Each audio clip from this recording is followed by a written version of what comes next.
sleepy traveler.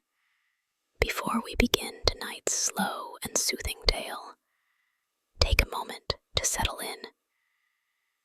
Let us know where you're listening from and what time it is for you right now. Just drop it in the comments below. Now, close your eyes, take a deep breath, and let the story unfold. Tonight's tale takes us far away to a time of parchment, candlelight, and quiet footsteps in stone halls. In the northern hills, where the wind whispered more than the people, there stood a lonely monastery named St. Elian's Rest. It was not grand. Its walls were uneven. Its roof leaked every spring. But inside, it was always quiet, and the monks liked it that way. One of them, an old man named Brother Ulrich, was the monastery's official scribe, not because he was the best writer, but because he was the only one who didn't fall asleep while copying. Each morning, Brother Ulrich would wake up before the sun. He would wash his face in cold water from a wooden bowl. He would say 7 silent prayers. Then he would walk slowly, very slowly, across the hallway to the scriptorium. The stones beneath his feet were always cool. The candles along the walls flickered with soft, uneven light, and every step made the same sound: tap, tap, tap.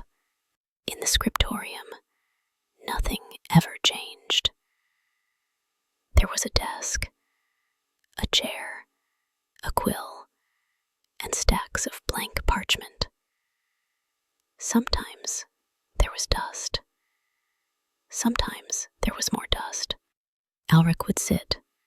He would dip his pen and begin copying, slowly, word by word, letter by letter, not because the work was hard, but because it wasn't.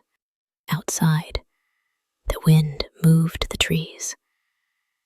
Inside, the only sound was scratching on paper. Scratch, pause, scratch. One day, as Ulrich was dusting the lowest shelf, a task he saved for especially boring afternoons, his hand touched a wooden box he had never seen before. It was plain, very plain. No lock, no gold, no label, just a box. Ulrich opened it slowly. Inside was a single scroll, wrapped in a thin cloth. The cloth was faded. The scroll was brittle.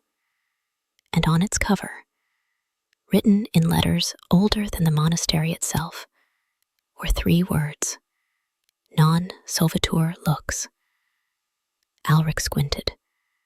He whispered, "It does not unravel the light."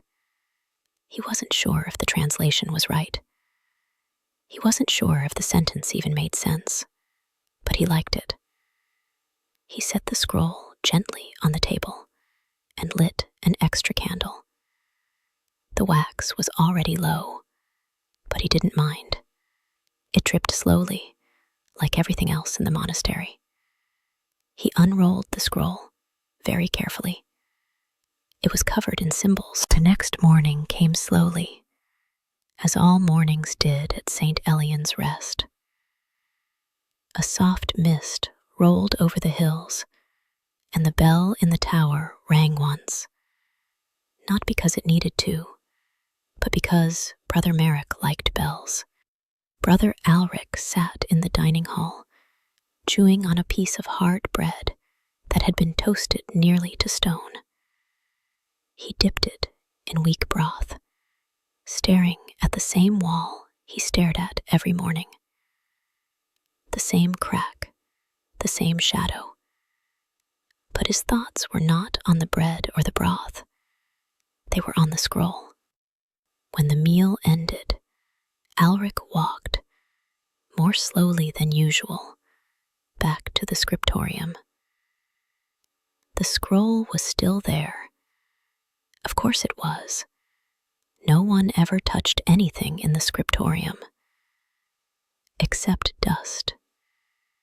He lit his candle, poured fresh tea, sat, then opened the scroll again. The symbols hadn't changed, but they felt deeper now, like they were sinking into the page. He copied the next set, slowly, methodically, with no intention of understanding them. As he finished the 7th line, something odd happened. His quill snapped. Not violently, just a soft, tired break, like it had finally given up. Alric blinked. He had used that same quill for 8 years. It had copied nearly 4,000 pages, but today it decided to rest. He set it aside and reached for another, then paused. There, under the scroll, something glimmered. A thin line, barely visible. He moved the parchment gently. Beneath it, carved into the desk itself, were 4 tiny runes, each no bigger than a grain of wheat, each glowing faintly like old embers. Alric exhaled, then smiled, not because he understood, but because the monastery had never surprised him before. He leaned closer, traced one of the runes with the edge of his fingernail. It was warm, not hot, not magical, just warm. He sat back, wrote the shape into his margin notes, then stared at it for a very long time.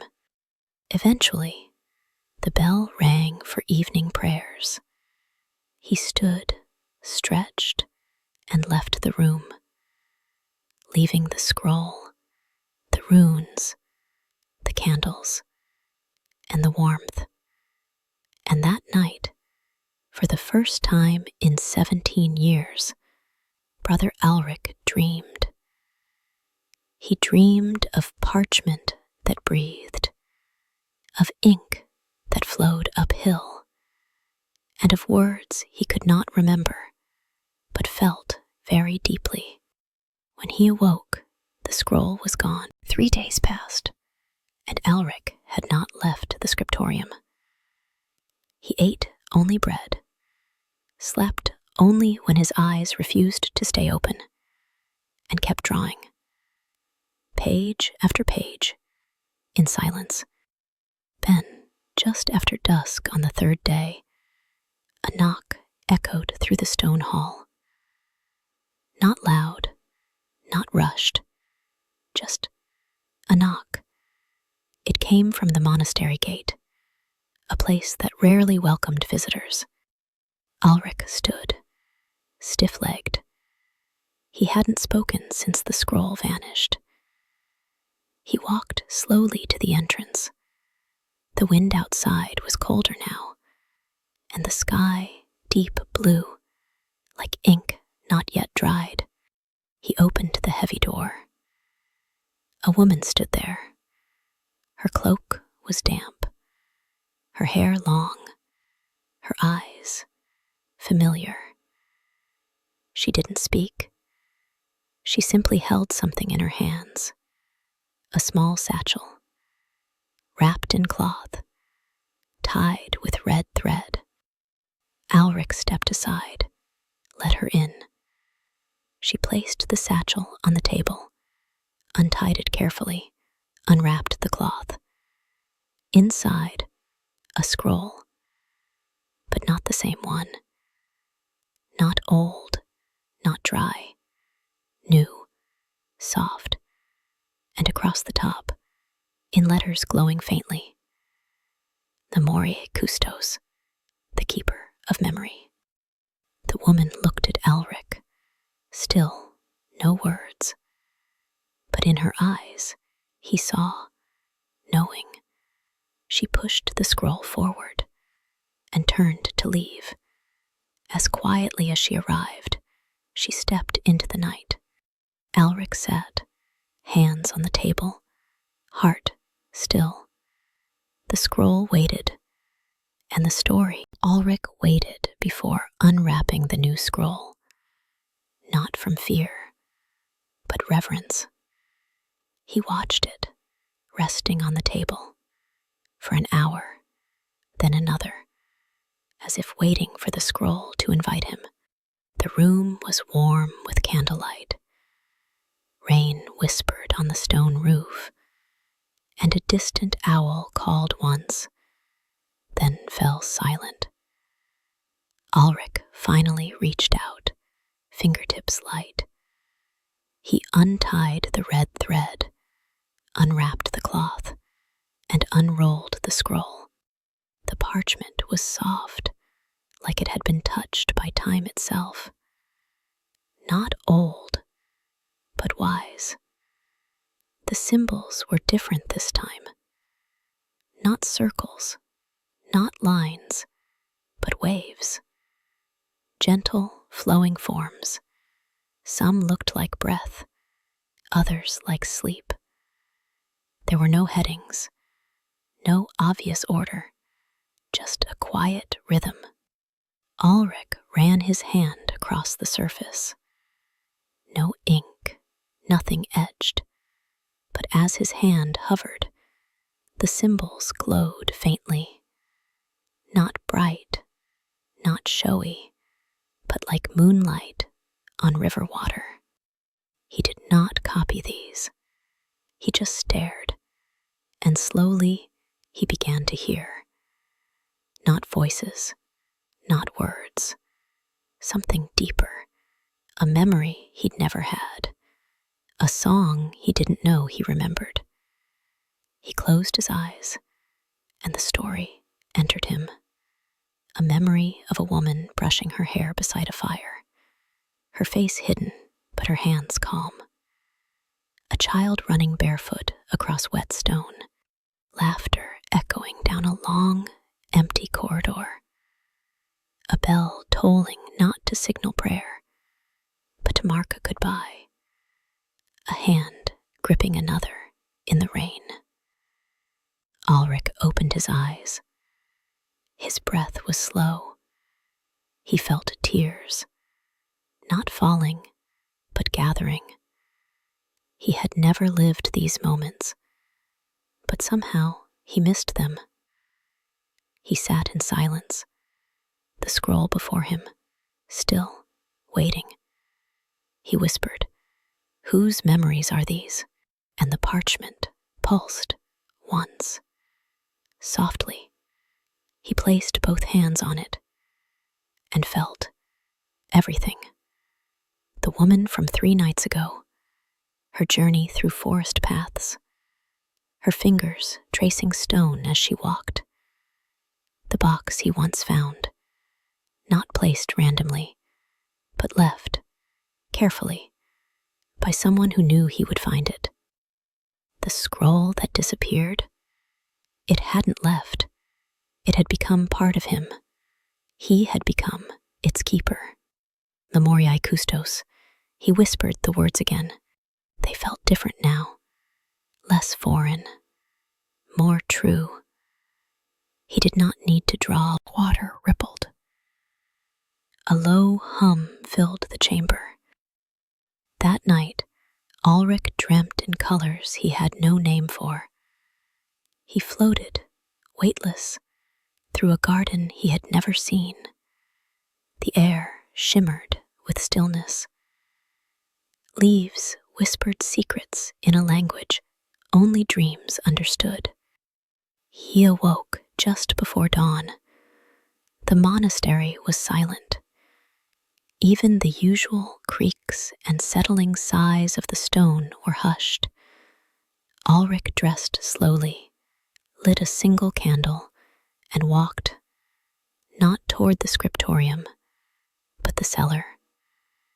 It was a place used for storage, jars of dried herbs, crates of bread, sacks of root vegetables, but something pulled him there.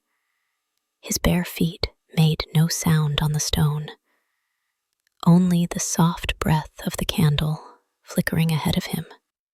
He reached the cellar door, unlatched it gently, stepped into the dark.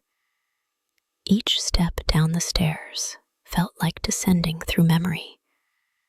Colder, quieter, older. The cellar smelled of time and dust, but at the far wall, where barrels had once stood, the space was empty. Ulrich knelt, ran his fingers along the floor. Stone cracked, uneven. Then, under one palm, a groove. A perfect circle carved into the stone. At its center, a small depression. He pressed it. The wall sighed. A soft vibration. Then, it opened. A narrow passage. Beyond, warm air, and the faint sound of dripping water. Ulrich entered. The candle flame straightened. No wind, just stillness. The tunnel was not long, but every step felt stretched, like time slowed to match his breath. At the end, a room. Small, round. No shelves, no doors, just a single pedestal in the center. And upon it, a bowl. Within the bowl, water, clear, unmoving. Ulrich stepped forward, peered in, and saw himself, but not as he was now, not as he had ever been. He saw versions of himself, riding by candlelight, walking through forests, sitting beside strangers he had not yet met. He saw the woman from 3 nights ago, not just arriving, but weeping beside the scroll. He saw the scroll, unwritten, unfound, unfolding. The water began to shimmer. Shapes danced beneath the surface. Not words, not memories, but moments. Moments, yet. The morning after the hidden room, Ulrich's steps felt lighter. Not because he had slept well, he hadn't, but because something inside him had become certain. He returned to the scriptorium. The candles, unlit. The desk, untouched. But the moment he sat, a single breeze stirred the room, though no windows were open. And then he heard it, a voice. Soft, not spoken aloud, but within him. A voice, not his own. It said, "Return to the margins." Ulrich blinked. The margins? Of what? He opened one of the scrolls he had copied years before. And there, in the blank edge, was a faint mark. Not ink, almost like a watermark. He tilted the page. A curve, a symbol, not unlike those from the mysterious scroll. He checked another scroll, then another, more symbols. Always faint, always hidden in the margins. They had been there all along, waiting. He traced one with his finger and felt it hum, gently, like recognition. The voice returned. They are not words, they are doors. Ulrich leaned back, eyes closed.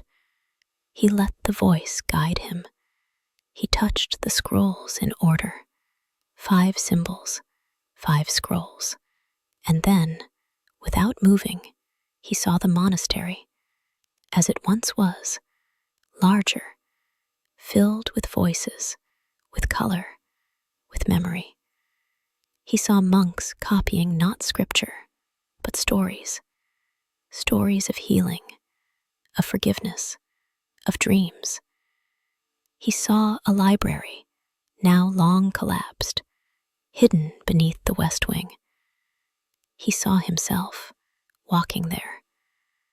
And then he saw the bowl again, but it was empty, waiting. The vision faded.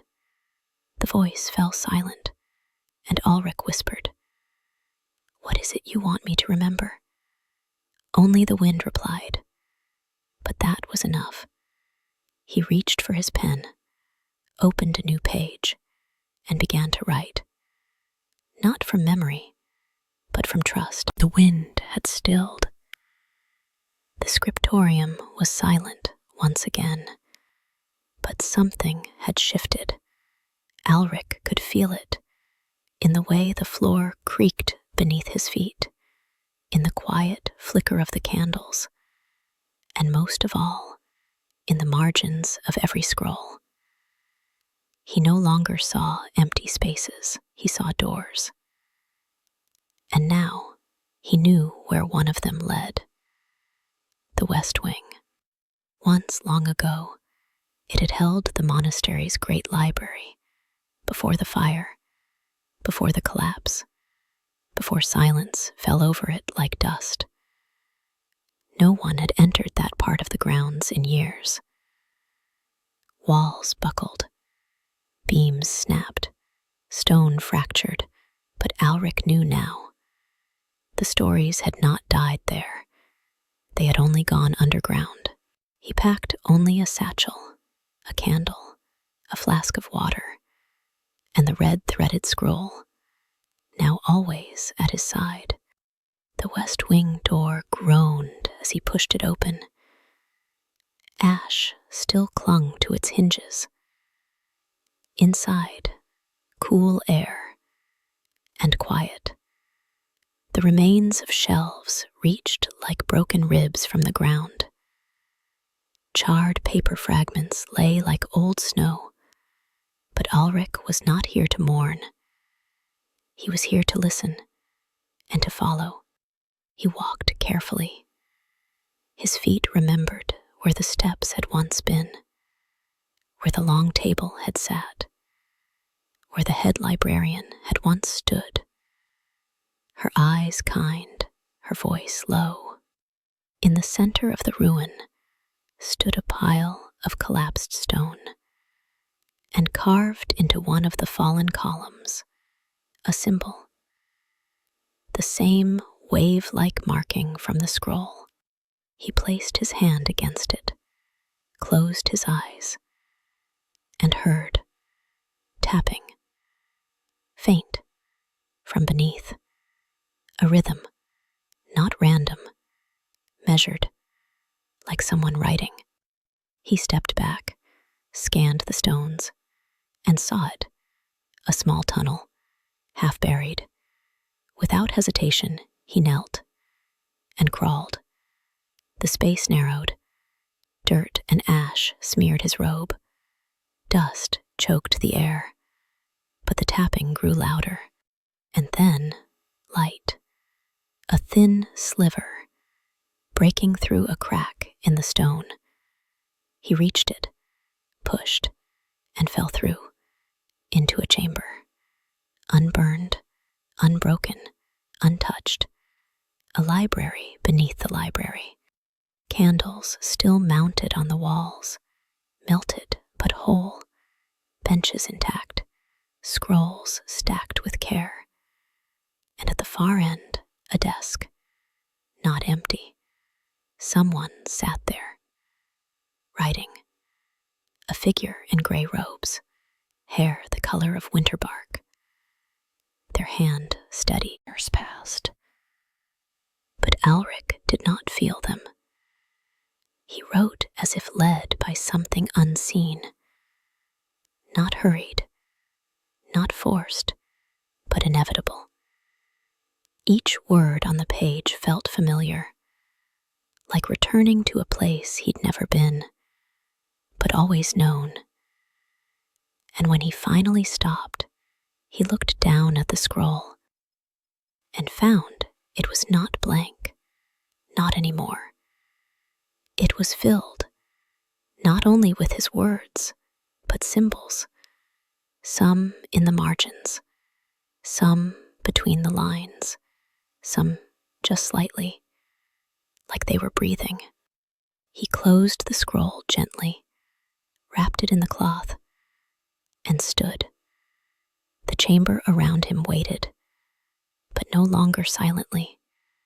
He could hear it now, the soft hum of shelves, the quiet stir of pages, the subtle whisper of 1,000 thoughts still echoing. He stepped outside, back through the tunnel, back into the ruin above. The wind had picked up, and it carried with it a name, not spoken aloud, but heard, his name. Alric, not as others said it, but as it was meant to be said, as if the world remembered him. The next morning, the abbot found him sitting beneath the old elm, eyes closed, hands folded in his lap. "You've changed," the abbot said.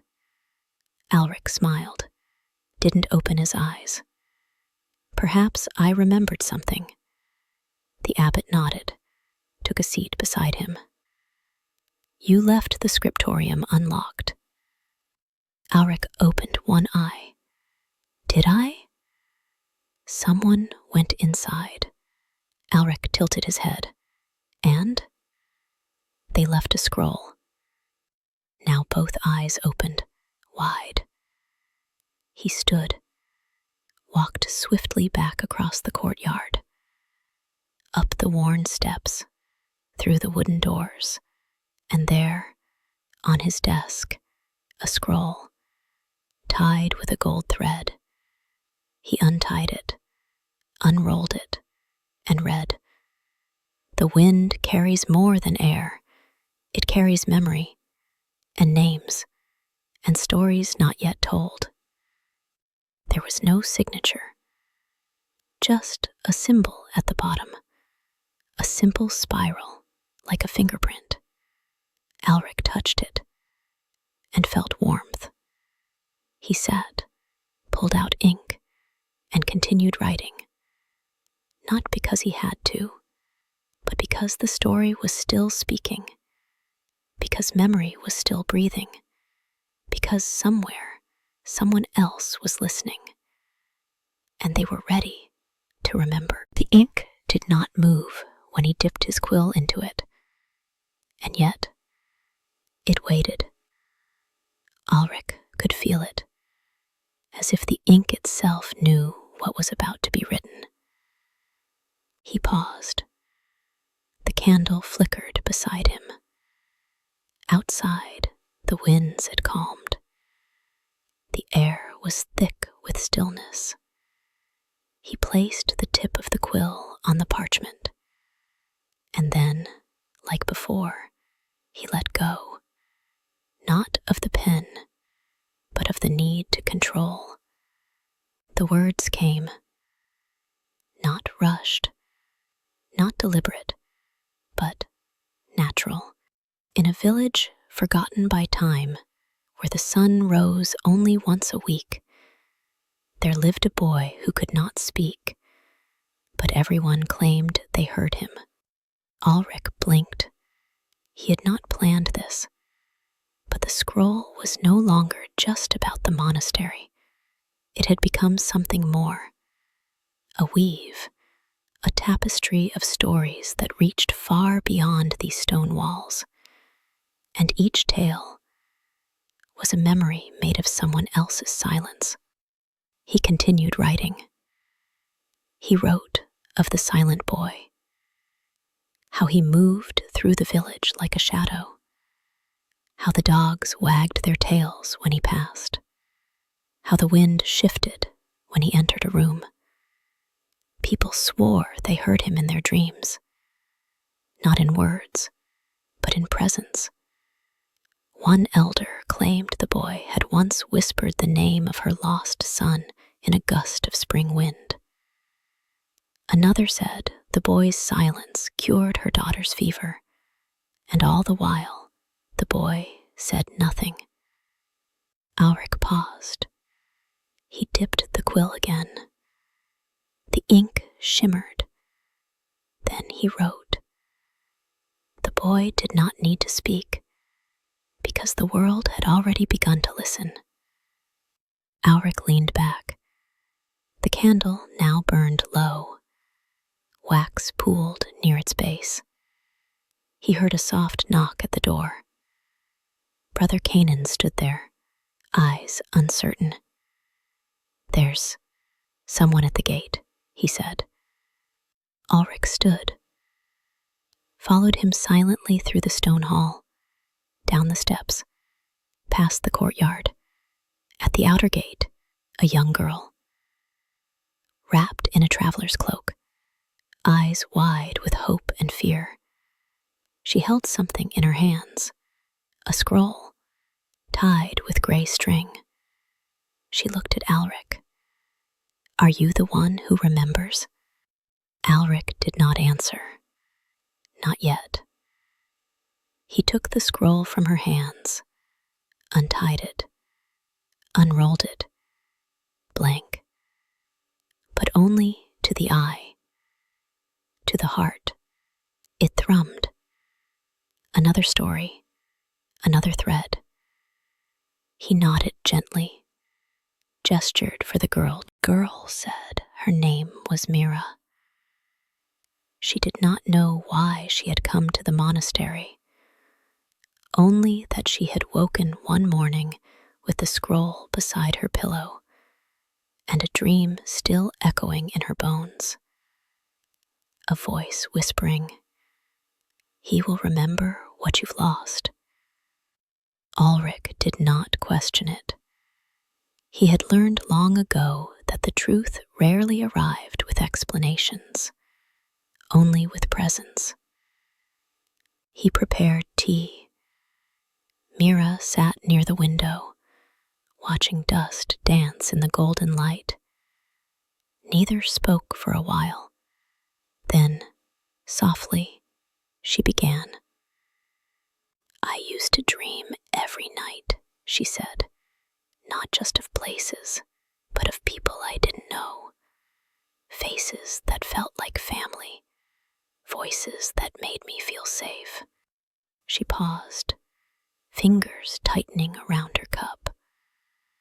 But one day, they stopped. Ulrich nodded. Silence can be a kind of forgetting. She looked at him, eyes wide, not fearful, just seen.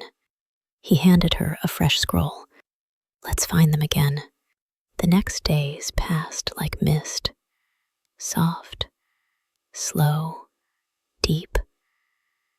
Each morning, Mira returned to the scriptorium. They wrote together. She spoke. He listened. Then he wrote. She read. And through it all, the ink shimmered. The scrolls began to fill, not with a single story, but many, of children who spoke in birdsong, of rivers that remembered footsteps, of songs sung by trees to lost wanderers, and always, always, someone searching. One afternoon, Mira placed her hand on a nearly finished scroll. Do you think dreams are just memories waiting their turn? She asked. Ulrich smiled. I think dreams are the breath of stories that haven't found their shape yet. That night, Ulrich walked alone to the garden. The moon was high, the air crisp. He carried a single scroll, blank, fresh. He sat beneath the old elm, closed his eyes, and listened. To the wind through the branches, to the distant footsteps of monks, to the heartbeat of the earth. And there, in the stillness, he heard her voice. Not Mira, but the voice from before, the one in the walls, in the ink. She is not the first. She is not the last. You are thread. So is she. Ulrich opened his eyes. The wind stirred the scroll in his hands, but he held it firm. He did not write that night. Instead, morning light filtered through the tall windows of the scriptorium. Ulrich stood near the new shelf, the one he had built for Mira. Her scrolls rested there quietly, as if already centuries old. Mira entered with quiet steps. She had begun wearing the gray robes of the monastery, though hers were always slightly undone at the collar, a soft rebellion. "Today," she said, "I want to write without fear." Ulrich nodded. No lesson, no instruction, only presence. They sat side by side. 2 candles, 2 quills. They wrote. Of a mountain that hummed at dusk.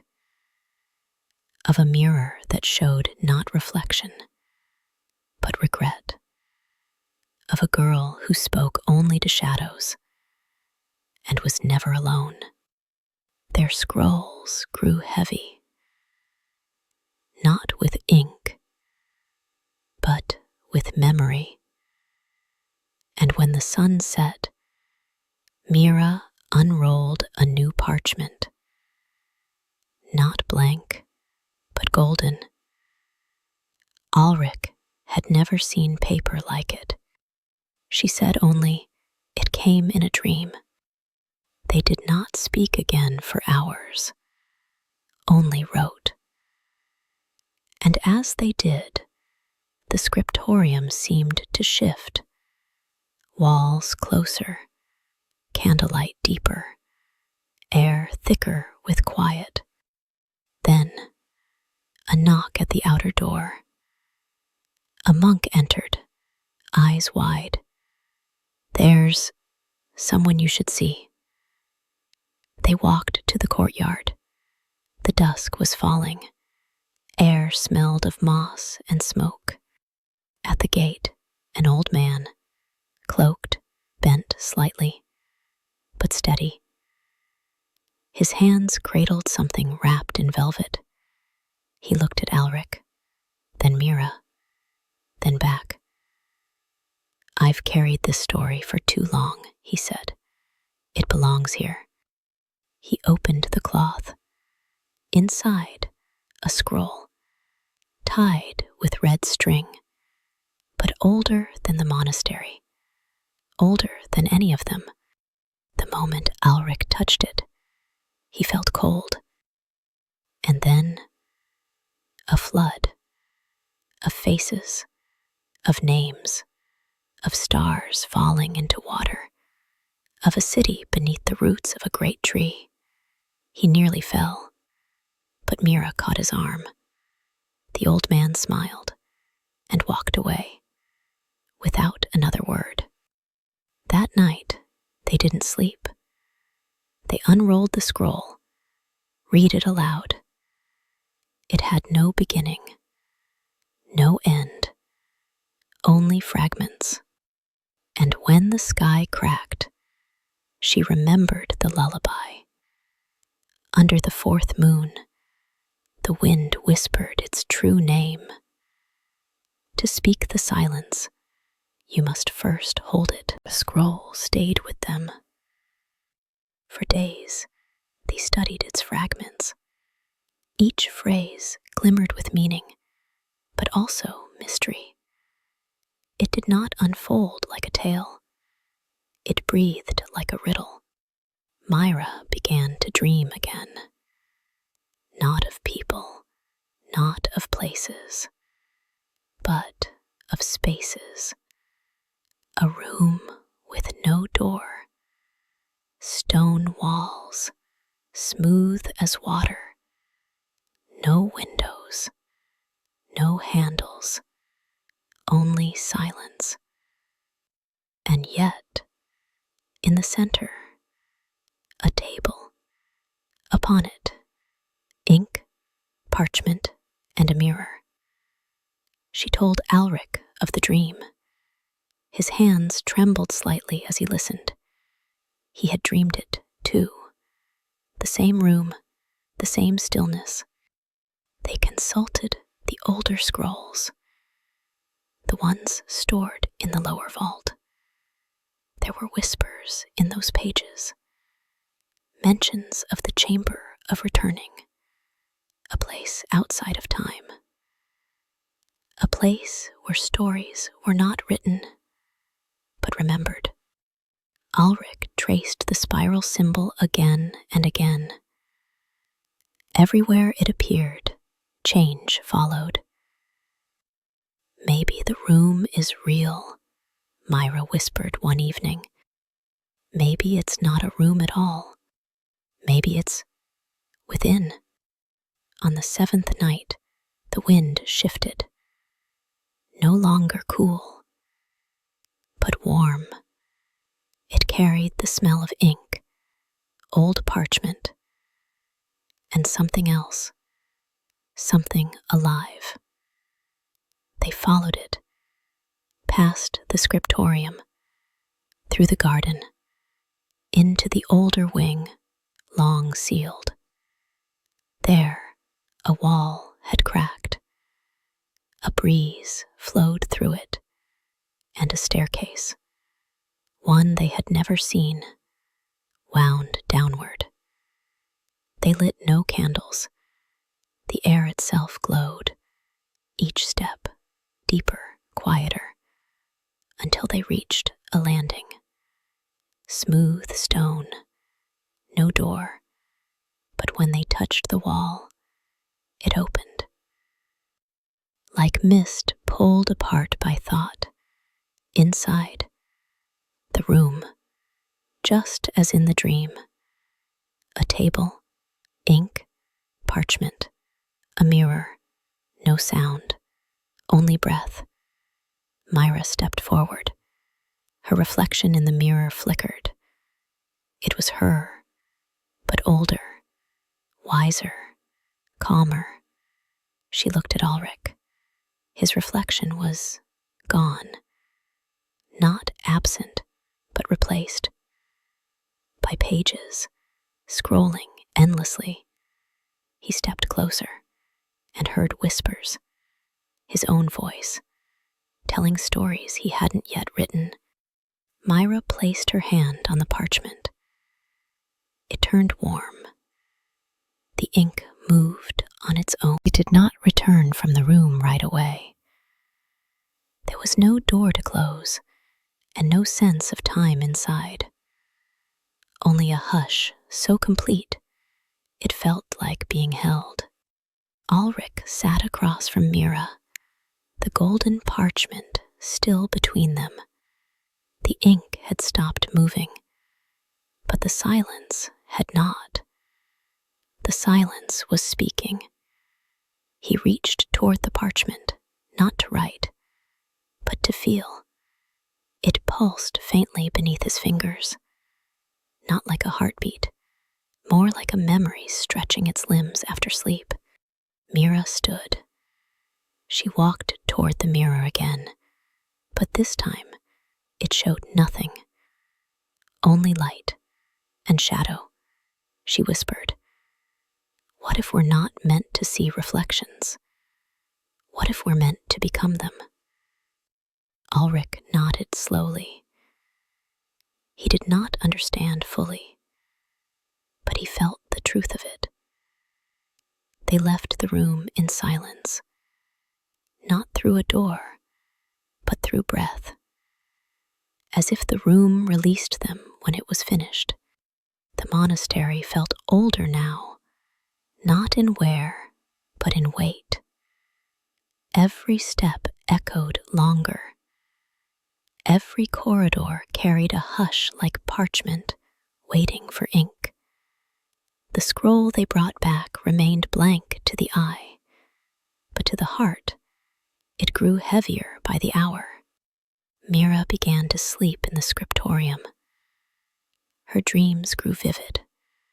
She saw stories like rivers, intertwined, endless, all flowing toward a single sea. Ulrich kept watch and listened, not just to her, but to the quiet.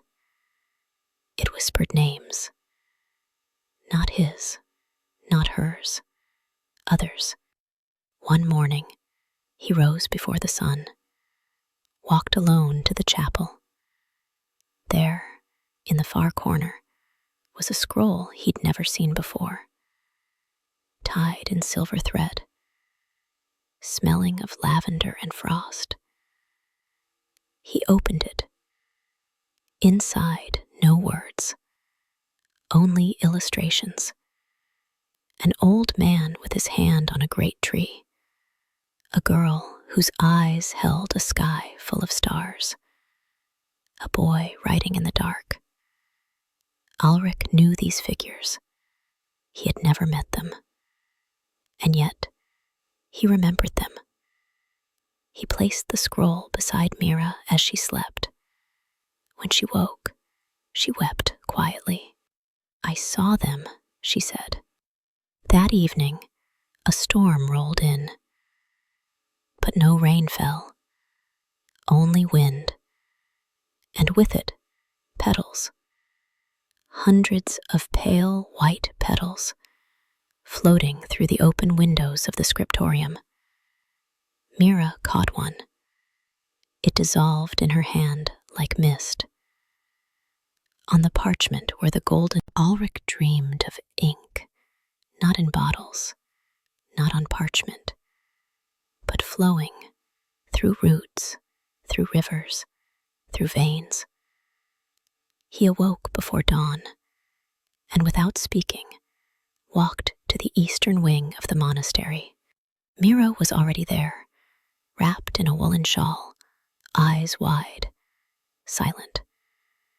Between them lay a scroll, one they had not written, one that had not existed the night before. It bore no title, but the parchment shimmered as if written in silver dust. Ulrich reached for it. It was warm. He read aloud. "Some stories are not born of pen and thought. They are echoes, waiting for someone to remember the silence they once filled." For the next 3 days, the monastery was different. Candles burned slower. Footsteps fell softer. Even the bells rang a fraction off time, as if in reverence to something unseen. Mira began to write with her left hand. She didn't know why. It just felt right. The ink changed color, not from black to blue, but from presence to memory. Scrolls began to fill with words neither had spoken aloud, but they both recognized them. Ulrich uncovered a phrase from his childhood, one whispered by his mother, long before he had learned letters. It was there, written in a hand that wasn't his, but felt like his soul. Mira's scroll carried the hum of lullabies, soft, forgotten, cradling her from within. Brother Canaan visited. He had aged in weeks. His voice trembled when he spoke. "You've awakened the listening ink," he said. "It hasn't stirred in generations." Mira asked, "What does it mean?" He hesitated. "It means the monastery is no longer just a place for copying, but remembering what the world wants to forget." That night, the wind did not blow, and yet the petals returned. This time, golden. They did not dissolve. They lingered on windowsills, on scrolls, on Mira's shoulder. She picked one up, breathed gently on it. It turned to script. One single line. There is a door inside every silence, if you dare to listen. She looked to Ulrich. Where does this lead? He didn't answer, but he knew. It led deeper. Not into the monastery, but into memory itself. The road east was narrow, mostly dirt, sometimes stone. Mira led the way, the scroll tied firmly to her back. Ulrich followed, a satchel of blank parchment at his side. They did not speak much, not because there was nothing to say, but because the air felt full, as if every breath might erase something sacred. By midday, they reached a hill. From its crest, they could see the village below. Smoke curled slowly into the sky, not in rage, but in sorrow. Ash lay like snow over rooftops. Blackened beams reached toward the clouds. The village had not burned completely, but something had been lost. Children played quietly with stones. Elders sat in circles, facing the wind. But no one spoke. Mira and Ulrich stepped through the gate. No one greeted them, yet no one turned them away. They set up their parchment under the oldest tree and waited. At dusk, a child approached. A girl, no more than 8. Hair tangled, eyes alert. She said nothing, only placed a smooth rock on the blank page, then walked away. The ink formed on its own. My brother sang to the fire, and it listened. Then he was gone. Mira whispered the line aloud. The villagers turned, but only slightly. That night, they built no fire. They wrote by moonlight. Each breeze brought a new line. Each footprint stirred a memory. The scroll filled with fragments. She danced between the ashes like they were stars. We buried the song before the storm came.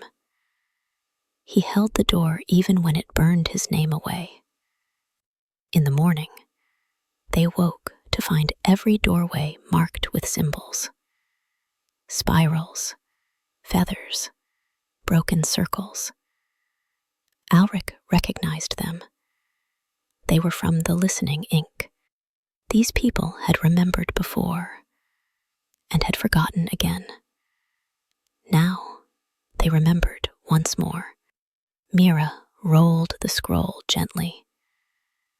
It felt heavier than it should, as if the grief of the village had soaked into the parchment, but not with pain, with presence. She placed it in her satchel. Ulrich turned to the villagers. Would you like a copy? An old man nodded, but Mira stopped him. No, not a copy. She handed him a fresh scroll, a quill. Write yours. He took it, hands trembling, eyes brimming. Then he sat and began. That afternoon, the wind changed on the 3rd day of walking. It carried salt now and the scent of cedar. The hills grew flatter, the trees thinner, and at last, as twilight deepened, they saw the outline of a spire piercing the sky like a quill through velvet. Is that another monastery? Mira asked. Ulrich squinted. No, a map house, the last one still standing. They arrived by dusk. The doors were open, but no one stood guard. Inside, the air shimmered with dust and parchment. Scrolls lined the walls like bricks. And in the center of the great hall, a table large enough to hold a continent. Upon it, a single map, drawn in ink so faint it was nearly invisible. Mira leaned in. It showed no borders, no names, only paths, winding, crossing, doubling back. Each path led to a mark, a swirl, a feather, a broken circle. She gasped. They're the same as the ones on the village doors. A voice answered from the shadows. Because those marks are not symbols. They are memories. An old woman stepped into the candlelight. Her robes were deep red, her eyes clouded, but steady. I am the cartographer of the forgotten. She unrolled another scroll. Not a map, but a letter. It read, "To those who carry memory, the paths you walk are old, but not gone. Mark them not with footsteps. Mark them with listening." She smiled at them. You've come far, but memory is a place, not a road. That night, they stayed in the map house. The stars were brighter there. No roof covered them. Only silence and ink. Ulrich traced one of the paths on the table. It curved sharply east, then disappeared. He looked to Mira. We haven't gone far enough. She nodded, then pointed at a place on the map. One with no markings at all. A blank space. Here, she said. No one remembers anything. They looked at each other and knew that was where they were going next. Not to teach, not to collect, but to listen harder. To silence so deep, even the wind had forgotten it. At dawn, the cartographer gave them each a tiny vial. Memory ink, she whispered. It only works when you forget why you're writing. They thanked her, then stepped out into the blank space to not arrive all at once. It unfolded slowly, like mist parting before their steps. No paths, no signs, only quiet hills and wind-worn stones with no markings. The land seemed untouched, not new, but forgotten. Birdsong was absent. Even the air felt unsure of itself. Mira whispered, "Is it possible for a place to forget it exists?" Ulrich held the vial of memory ink to the light. It shimmered, but dimly. They camped beneath a sky with no stars. Not clouded, just blank. Mira dreamt of paper curling in heat, of names erased before they were spoken. Ulrich dreamt of voices, just beyond hearing, saying things he almost understood, but couldn't hold on to. When they awoke, their campsite was gone, not stolen, not moved, just as if it had never been. Only the scroll on Mira's back remained. By midday, they reached a shallow hollow. Within it, a tree, dead but standing. Upon its bark, scratch marks. Not writing, but rhythm. Mira ran her fingers over them. A beat. Tap, pause, tap, tap. It echoed through her hand, as if the tree remembered a song it could no longer sing. Alric placed the scroll at its roots, opened it. The parchment stayed blank. Then a single word appeared. Try.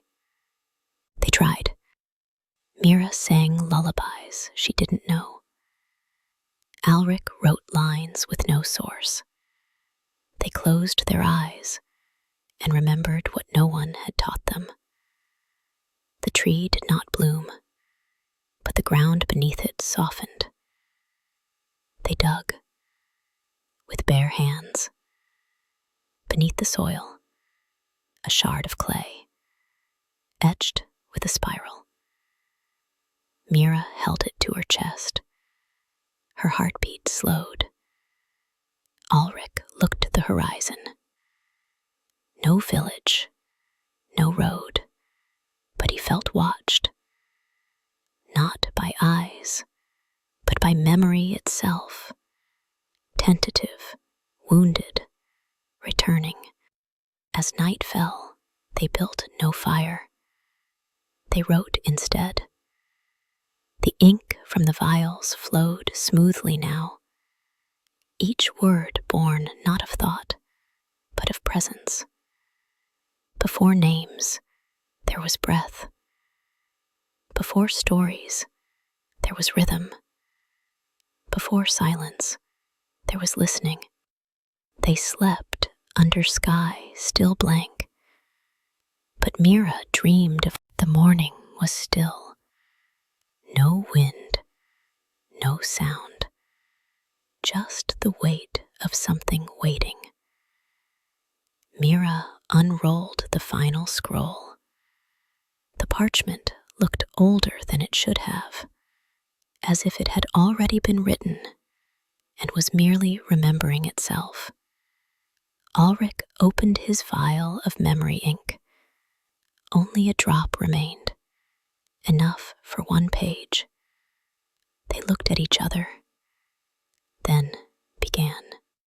They wrote not with hands, but with breath. The words did not form from thought, but from presence. Each line carried the hush of all they had seen. The room with no door, the petals that whispered, the village that burned but bloomed, the tree that sang in silence. Each memory, a thread in a tapestry they couldn't see, only feel. The scroll pulsed softly as they wrote, not glowing, not warm, but alive. As the final words settled onto parchment, a wind rose, gentle, then steady. It did not come from the north, nor the east. It came from within. The ground around them shimmered, not visually, but in sensation. Like a deep exhale from the world itself. Mira placed her palm on the scroll. It thrummed. Alric whispered, "It's done." But the scroll disagreed. It unraveled itself, revealing a final message neither of them had written. This story is not finished, because stories that listen never end. The sky slowly filled with stars, not one, not dozens, but thousands, as if the forgetting had been lifted, and memory could finally breathe again. Mira stood, looking upward. Each star seemed to carry a voice, not loud, not clear, but kind. Alric stepped beside her, held her hand.